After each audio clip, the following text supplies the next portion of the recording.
Hi everyone, कैसे हो आप लोग। Welcome back to my channel reaction by Pooja. कैसे हो ये तो नहीं बोल सकती, क्योंकि जो चीज़ें वाईटी पे चल रही है वो चीज़ें बिल्कुल भी अच्छी नहीं है। और दिन पे दिन इतनी ज़्यादा नेगेटिविटी, इतनी ज़्यादा गंदगी कि यार आजकल ना यूट्यूब खोलने से डर लगता है। इसीलिए करीब पिछले 15 दिन हो गए मुझे वीडियो डाले हुए, और मैं कोई भी रिएक्शन वीडियो डाल ही नहीं रही, क्योंकि मन ही नहीं कर रहा। जब भी खोलो यूट्यूब तो सिर्फ और सिर्फ यही गंदी और ऐसी चीज़ें।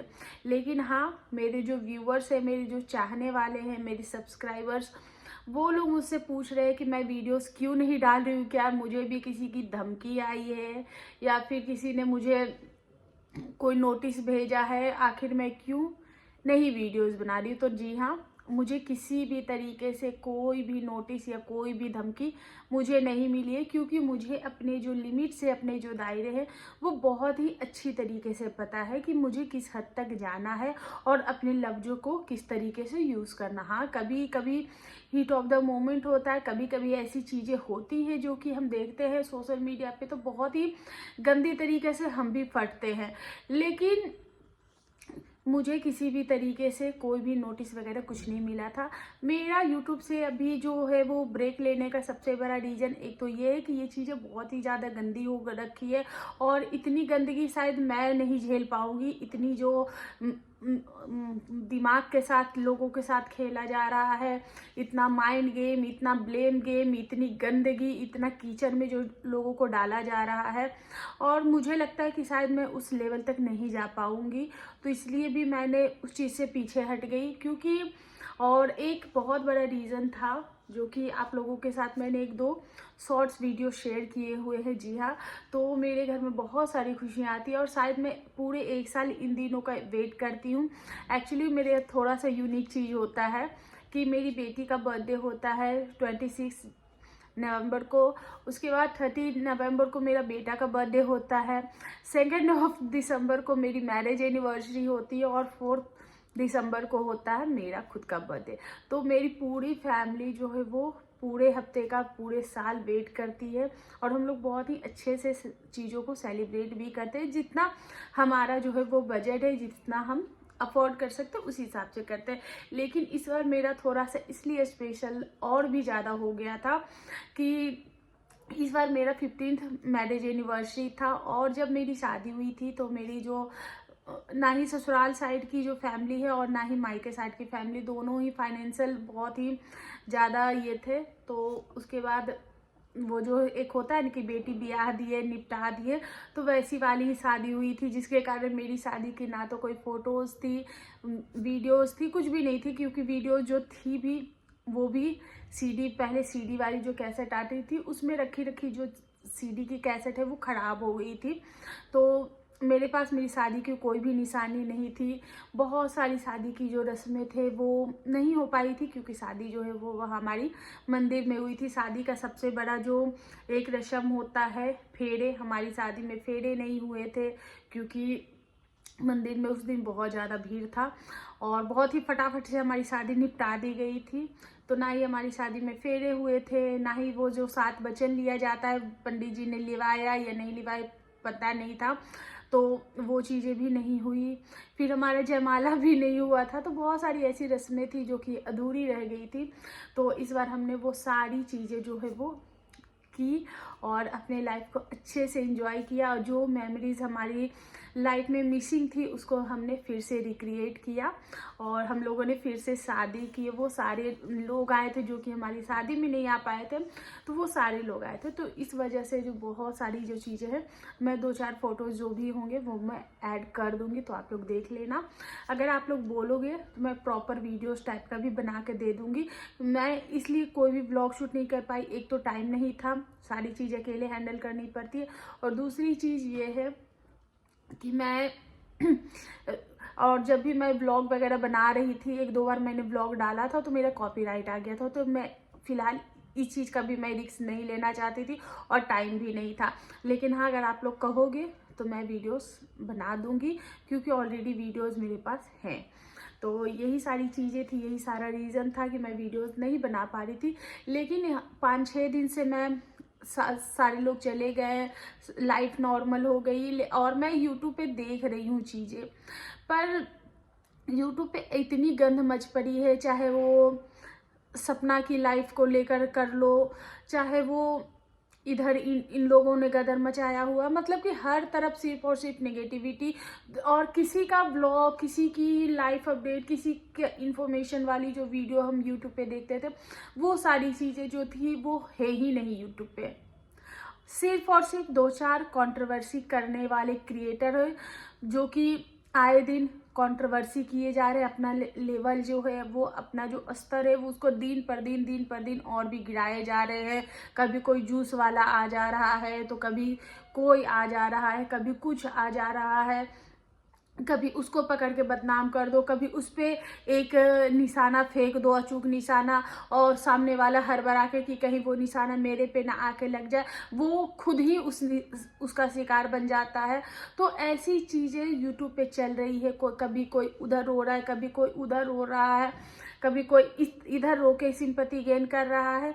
तो बस यूट्यूब पे यही सारी चीज़ें जो है वो चल रही है। और ऑडियंस को मैं यही कहूँगी कि वो अभी भी बेवकूफ़ ही बन रहे हैं, चाहे वो ये साइड हो, चाहे वो साइड हो। और एक चीज़ बार बार ये सवाल उठ रहा है कि नीतू महना ये, नीतू महना वो, नीतू महना बोल देती। देखो, बोलने, पहली बात तो ये कि नीतू जी सिर्फ एक रिकॉर्डिंग की वजह से उस कंट्रोवर्सी में जो है वो फंस के रहेगी। मतलब कि उनकी जो, वो उनको ब्लैकमेल करती रही और ये ब्लैकमेल होती रही।